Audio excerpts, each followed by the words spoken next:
Buenas tardes, chicos, ¿cómo están? Espero que se encuentren bien. Uy, sorry. Espero que como siempre la cuarentena les esté funcionando para estar con ustedes, para estar con su familia, para poder centrarse en lo que ustedes quieren hacer. A mí me gusta aprovechar cada oportunidad que tengo para aprender algo. Hace rato estaba platicando con unos alumnos de la licenciatura de medicina y estaban un poco filosóficos pensando en cosas de la vida y demás. Y justamente yo les decía que pues la vida es para vivirla, ¿no? Y justamente a veces pues tenemos que adaptarnos a situaciones como esta y de aquí podemos sacar dos cosas.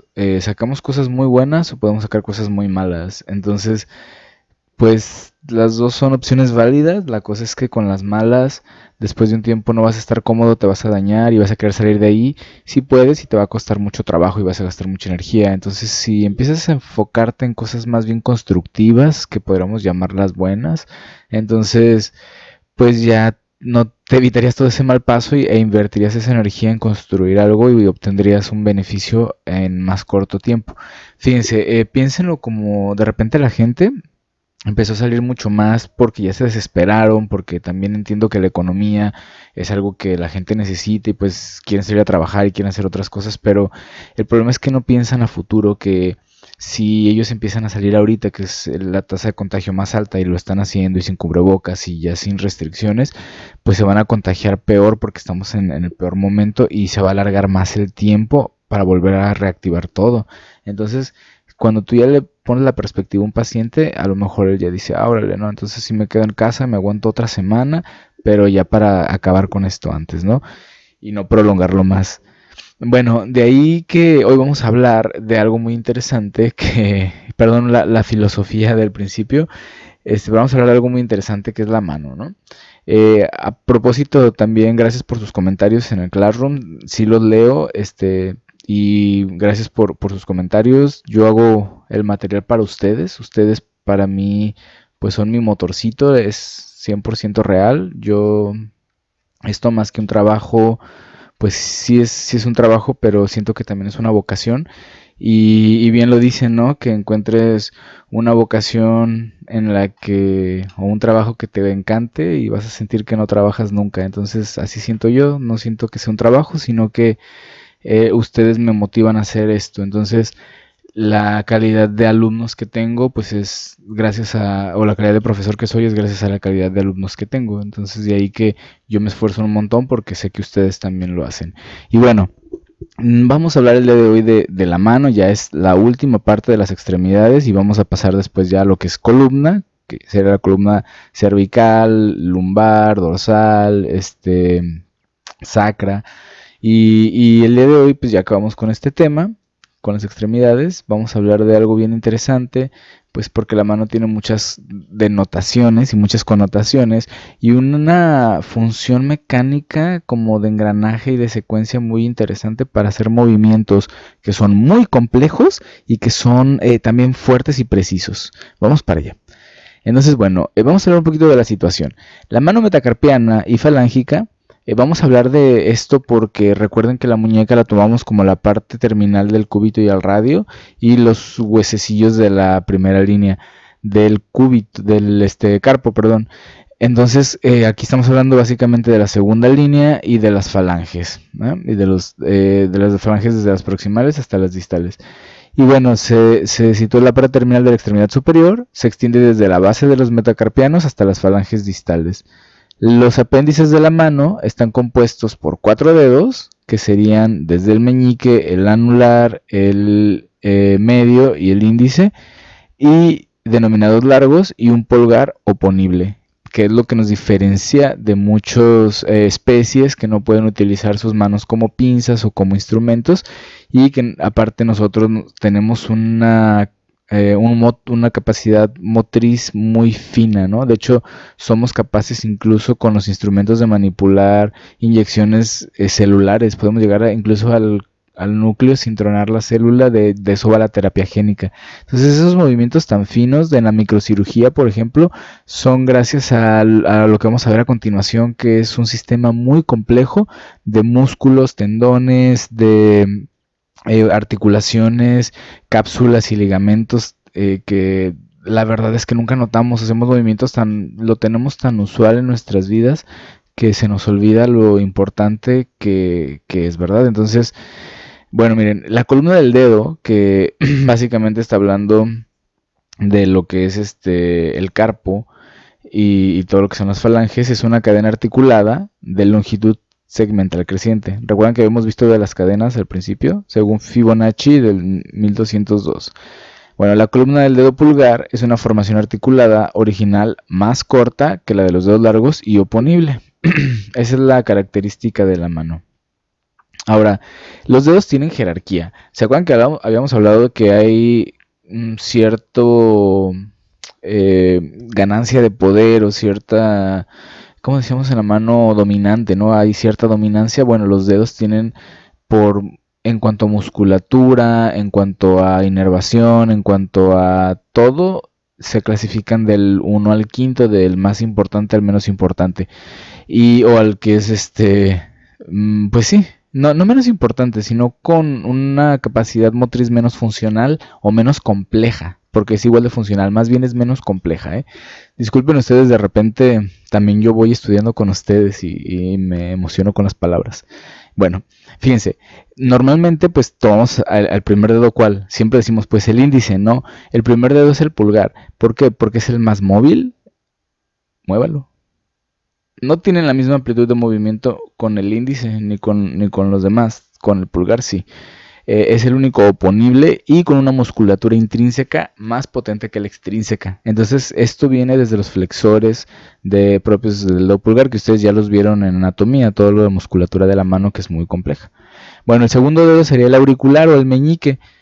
¿Qué? ¿El meñique? Sí, este dedito con el que justamente limpias la oreja. También cuenta con músculos propios y también una inervación muy importante. Entonces a y es muy fuerte. Puedes hacer una pinza mucho más fuerte con o sea, menos desprendible que con el índice. Con el índice sí tienes fuerza, pero es más controlada. Bueno, luego el tercero sería el mayor o corazón. Este es un dedo ambivalente, tanto radial como cubital, que sería el dedo medio, el de la bridniseñal, que, bueno, fíjense cómo socialmente y culturalmente lo utilizamos como una ofensa casi en todas partes del mundo. Pero realmente pues no, si lo viéramos como una anatomía, pues simplemente es un dedo, ¿no? Entonces, aparte es un dedo muy bonito también, el dedo corazón. Bueno, vámonos con el que sigue. El cuarto dedo sería el índice. El índice sería el cuarto dedo. Básicamente tiene una función de indicador y también de precisión, ¿no? Para precisión fina. Y el quinto sería el anular, que el anular funciona también para la sujeción, para la prensión, pero propiamente el dedo tiene menos musculatura, tiene un poquito menos de terminal tendinosa y pues tiene pocas funciones. Por ejemplo, aquí Bonole y colaboradores en el 88 decían que su uso es el de llevar anillos, por eso le llaman anular y ya. Pero pues estamos hablando de que los dedos no trabajan solos, o sea, si hablamos de la importancia o de la jerarquía, sería así. Pero los dedos entre más completos estén, pues mejor, ¿no? ¿A qué me refiero? A que pues si te falta uno, si digamos te falta el anular, que sería el de quinto en cuestión de jerarquía, pues tu mano tendrá una deficiencia ya, pero una deficiencia un poquito menos gravosa. Pero si perdiera inmediatamente el pulgar, esa mano ya pierde su capacidad por completo. Sí, pónganse a pensar, por ejemplo, sin este dedo, dóblenlo e intenten agarrar algo, lo que ustedes quieran, su celular, un lápiz, sujeten un lápiz. Sí lo puedes hacer, incluso sin mucha práctica, pero quiten el pulgar y es una cuestión bien difícil. Escriban, no van a poder, porque es justamente lo que nos da la característica de la mano, la oposición del dedo, y por eso es el más jerárquico. Ahora, ¿cuál es la función de la mano? Bueno, tiene muchas funciones. Motriz sería la prensión, que es una capacidad de multisujeción en la que dominan dos variantes, sería la fuerza y la precisión. Básicamente es lo que está haciendo aquí el GIF, que es una bolita de algo. Cuando han hecho bolitas de plastilina o de papel o de migajón y luego las hacen más chiquitas y luego otras más grandes, eso tiene que ver con la precisión y la fuerza que tú puedes utilizar. Igual como estos dos dedos los puedes utilizar para, no sé, tomar la mejilla de alguien y darle un beso, las puedes utilizar para pellizcar a alguien y lastimarlo. ¿Me voy a entender? Entonces la fuerza y la precisión es muy importante en cuanto a la mano. El contacto también es estático, como en el talón de la mano y la mano plana, y dinámico, que son los golpes, ya sea como las primeras falanges flexionadas, lo que sería el puño. Entonces, para prensión funciona y también para cuestión de contacto. Aquí en talón de la mano se refiere, por ejemplo, a cuando estamos en posturas de 4 puntos, que la mano pasa a ser como un pie. Entonces esto hace que la mano sea plana y también nos da un contacto tipo del pie, así que se adapta. ¿Se acuerdan que el pie se adapta a las superficies? La mano puede hacer algo parecido. Y es dinámica en cuestión de defensa, pues imagínense que en el área natural, pues el humano no tenía casas, no tenía civilizaciones, no había ciudades, entonces era una persona nómada que iba caminando por ahí, se ocultaba en ciertos lugares y pues si tenía que defenderse, su mano es la más capaz, es la herramienta que tiene cualquier humano al principio, ¿no? Manos y pies, los pies sobre todo, igual que los caballos que también usan las patas traseras, porque son muy potentes, nuestros pies también pueden llegar a ese tipo de potencia. Pero como los usamos para caminar y correr, en un momento de ataque, lo primero que haría sería dar un golpe y correr, ¿no? O sea, atontar a lo que sea. Por eso tenemos como el instinto de cuando nos ataca un animal, siempre te pones a pensar, ¿yo qué haría, no? Correría, lo golpearía. La mayoría con tanta adrenalina los atonta, ¿no? De repente que paz, o les da un golpe o gritan y luego se preparan para la huida. Entonces también tenemos este sistema de defensa en caso de que se necesite. Incluso los dedos tienen también como estas púas, si se fijan, entre el carpo, las falanges, se generan estos bultitos y también me parece como un tipo de mancuerna natural, que tampoco es específica para golpear, es simplemente como en caso de una defensa muy necesaria, porque realmente la mano es un sitio muy expuesto. Bueno, en cuestión sensitiva, fíjense qué bonita es la mano, ¿no? Ahorita estamos hablando de algo un poco agresivo, un poco carnal, un poco, bueno, no carnal, como más bien bestial. Y ahora vamos a hablar de algo más interesante que me parece a mí, que es la densidad de la distribución nerviosa y receptores. Tiene tantos nervios, tantos receptores, tienen corpúsculos de Pacini, de Kreiser, eh, cada uno es especializado para las sensaciones de calor, de frío, de rugosidad. Fíjense, el cerebro y la piel y en este caso las manos funcionan como un teléfono, algo así. Si tú, por ejemplo, cierras los ojos y yo te digo, a ver, pon tu mano como si agarraras un vaso. Inmediatamente, si ya has agarrado un vaso anteriormente, tus músculos lo van a simular, entonces tu cerebro le manda una idea a tu mano porque siente que va a sujetar un vaso y entonces hace la misma postura. Esto es muy interesante porque el vaso no existe, pero imaginamos y hacemos la misma postura como un vaso real, ¿no? Entonces eso nos ayuda a que tengamos una finura discriminativa. Tú sabes lo que es real y lo que no. Una relación superficie cutánea volumen. Y bueno, fíjense, tenemos diversificación de la sensibilidad. 6.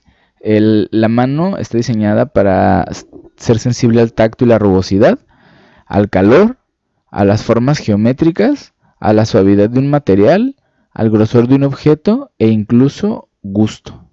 ¿Cómo? Con el dedo índice. Por ejemplo, cuando agarras el chocolate y lo pones en tu boca, es una función que le puedes otorgar a la mano.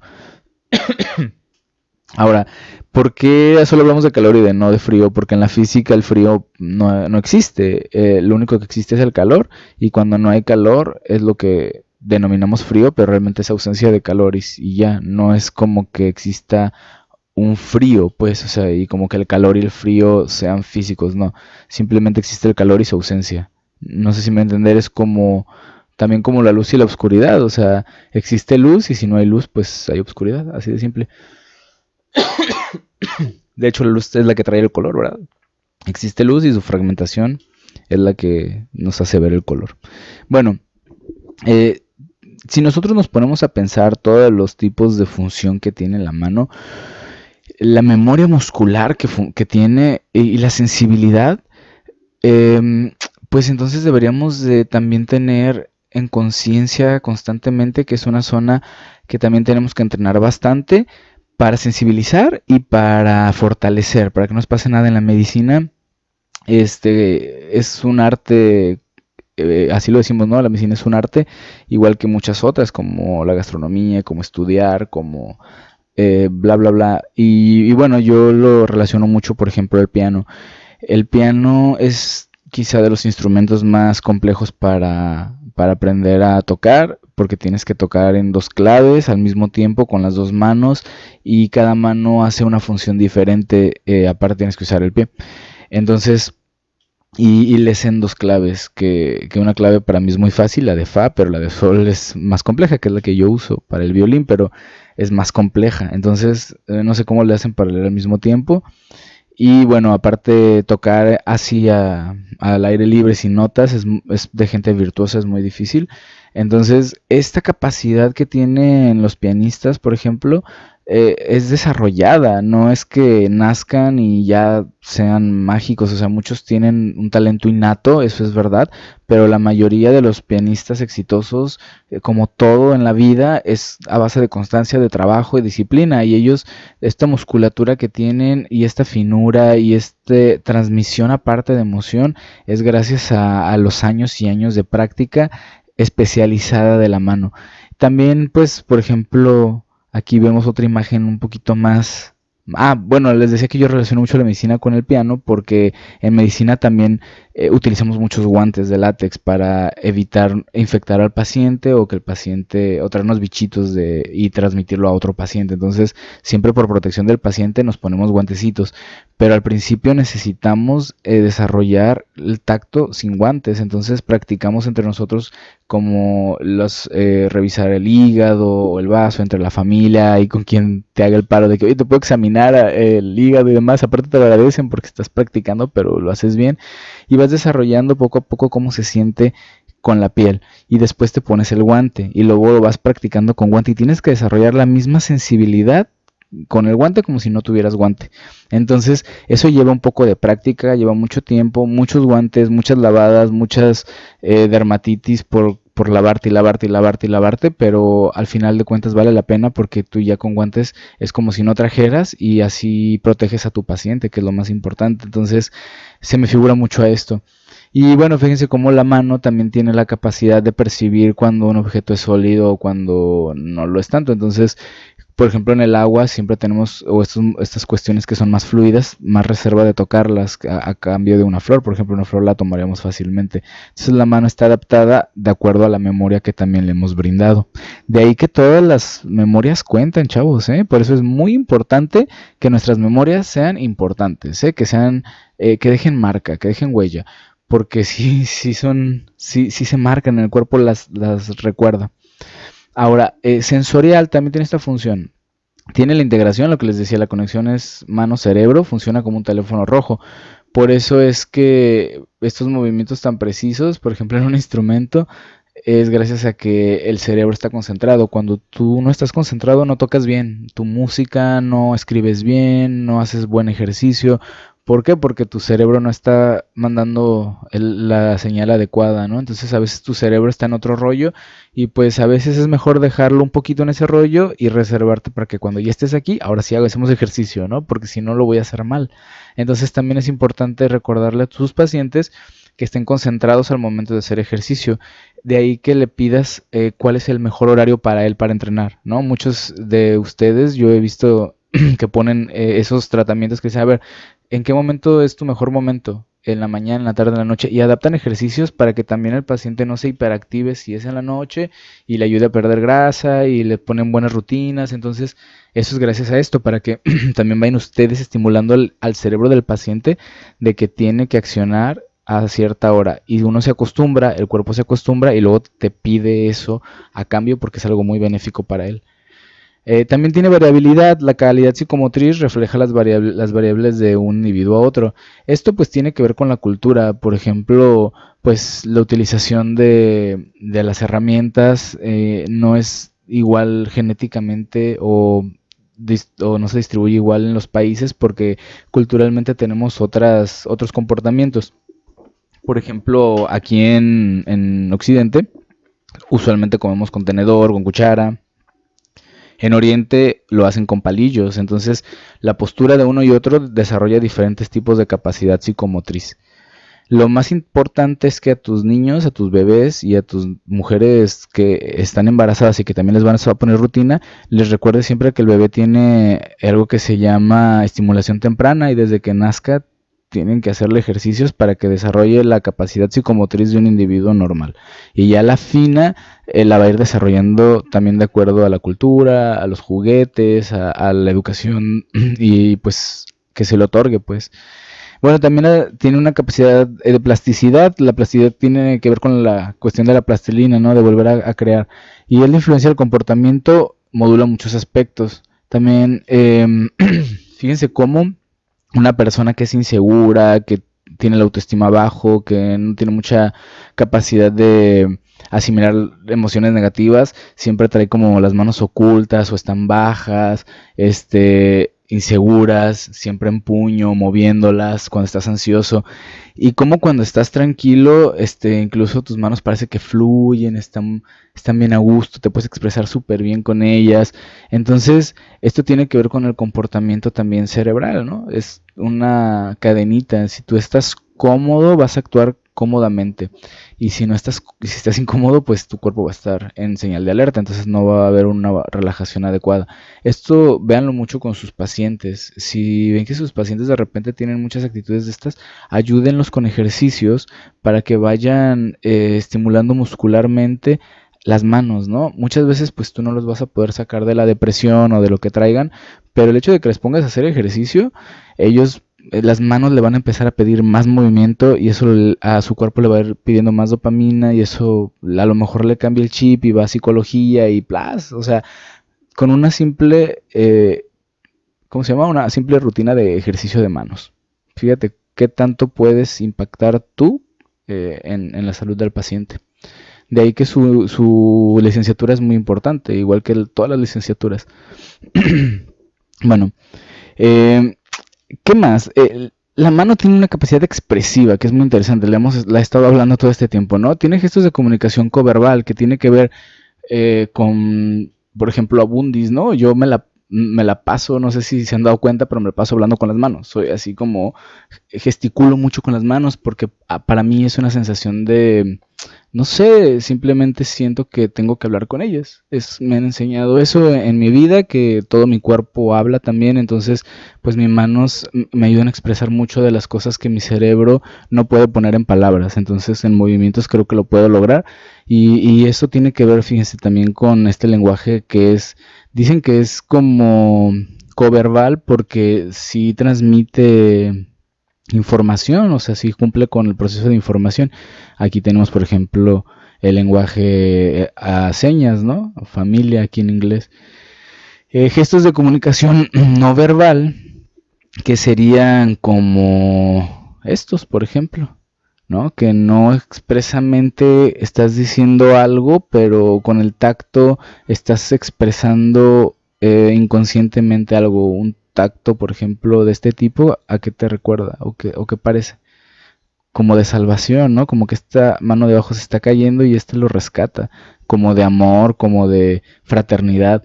En cambio, una mano que está haciendo lo mismo pero con fuerza sería como una mano de violencia, ¿no? Entonces, eso tiene que ver con la expresión no verbal y muchas veces nosotros ni nos damos cuenta. Fíjate cómo cuando estás con la personita que te hace que te late el corazón, las manos te ponen bien sudorosas y empiezas como muy nervioso. A veces no te das cuenta y estás con tics de las manos porque las manos están expresando tanta emoción que no saben dónde estar, ¿no? Entonces, así pasa cuando estás con alguien desagradable, como que ni siquiera le quieres enseñar nada. Es una cuestión no verbal. Y también gestos codificados y simbólicos, y esto lo hablábamos la clase pasada, que tiene que ver con las posturas culturales, religiosas, y que muchas veces se utiliza la mano como este símbolo de poder porque pues para el humano es muy importante.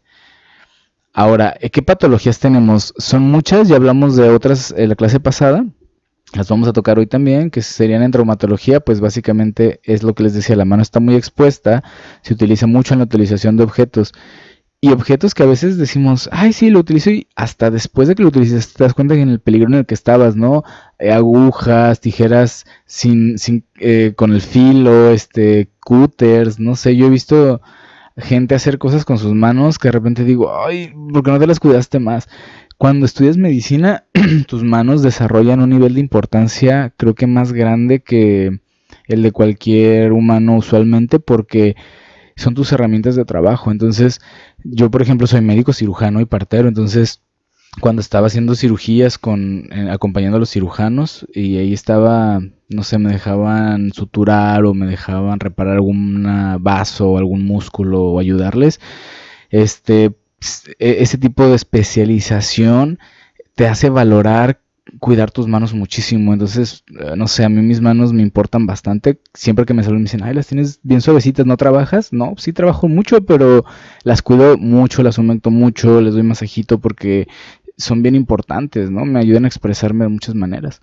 Y bueno, muchas veces ni nos damos cuenta de las agresiones que las sometemos, agresiones físicas, térmicas, químicas, eléctricas, y esto pues daña o genera contusiones, heridas, quemaduras, torceduras, luxaciones de los dedos, fracturas, aplastamientos y traumatismos que pues, son bastante complejos. La reumatología, pues básicamente son poliartritis y lo que son las anquilosis, que las articulaciones se van como pegando y se van haciendo más inmóviles. Entonces esto lo vemos mucho sobre todo en la senectud, cuando los pacientes pues ya llegan a la tercera edad o más arriba.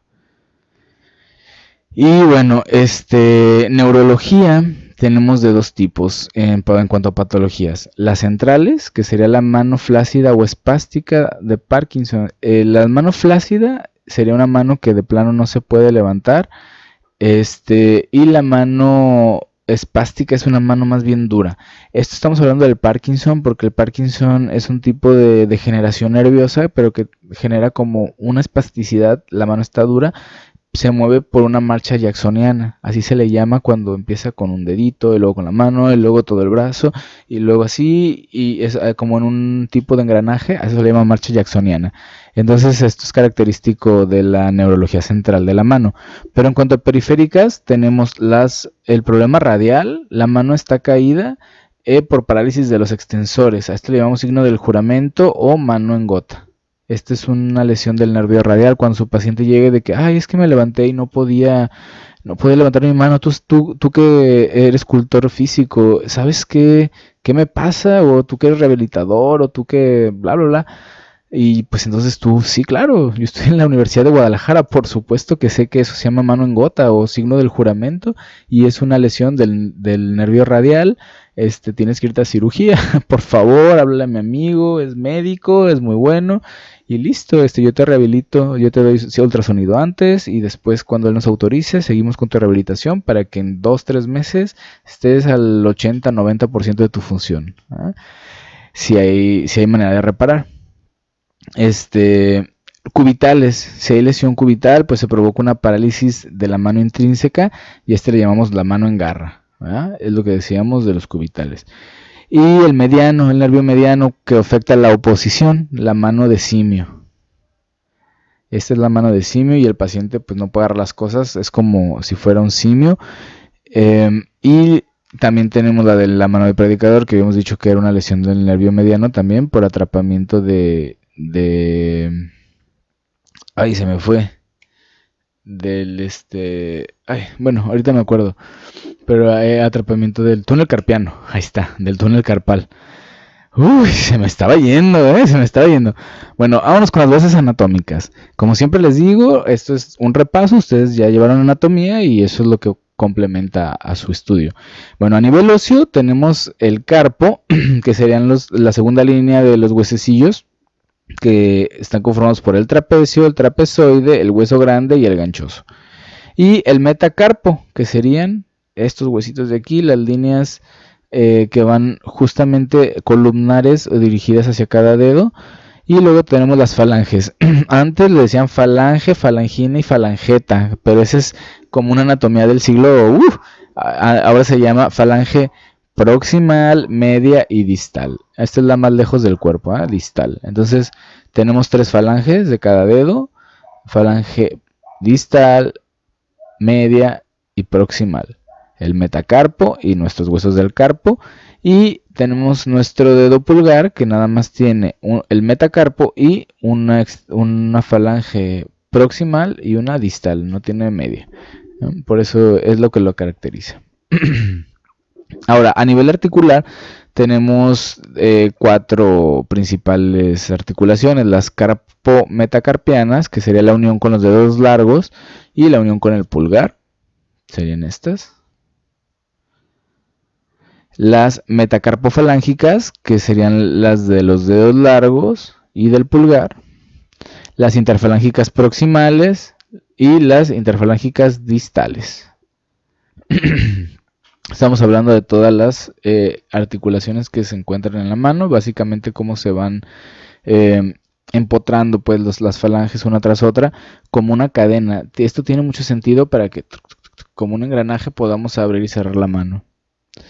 Ahora, a nivel capsuloligamentoso tenemos los carpometacarpianas, las metacarpofalángicas y las interfalángicas. Fíjense qué interesante y cuántas partes de la anatomía tan compleja de la mano.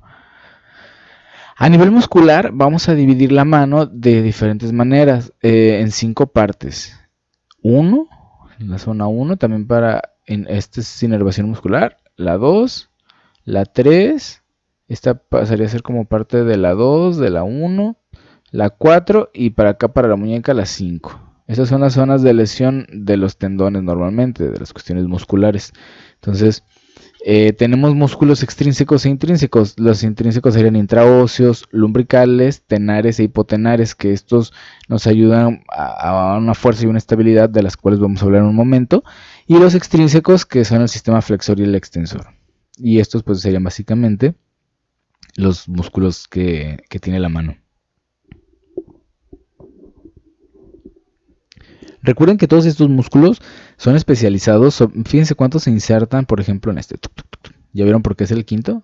¿Cuántos en el primero, perdón, en jerarquía? El segundo en jerarquía. El tercero en jerarquía. El cuarto en jerarquía y el quinto. ¿Ya se fijaron? La inervación muscular,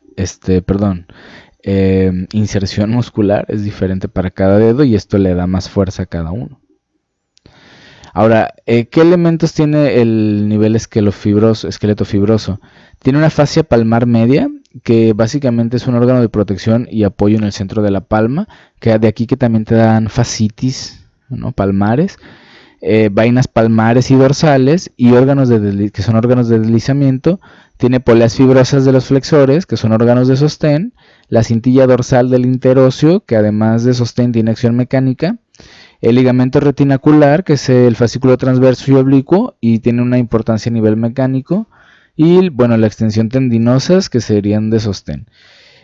Su función de todos estos del nivel esqueleto fibroso es la estabilidad de los tegumentos, de las articulaciones, de los tendones, del deslizamiento tendinoso, de la división, conexión, coordinación, factores limitantes, protección y relleno.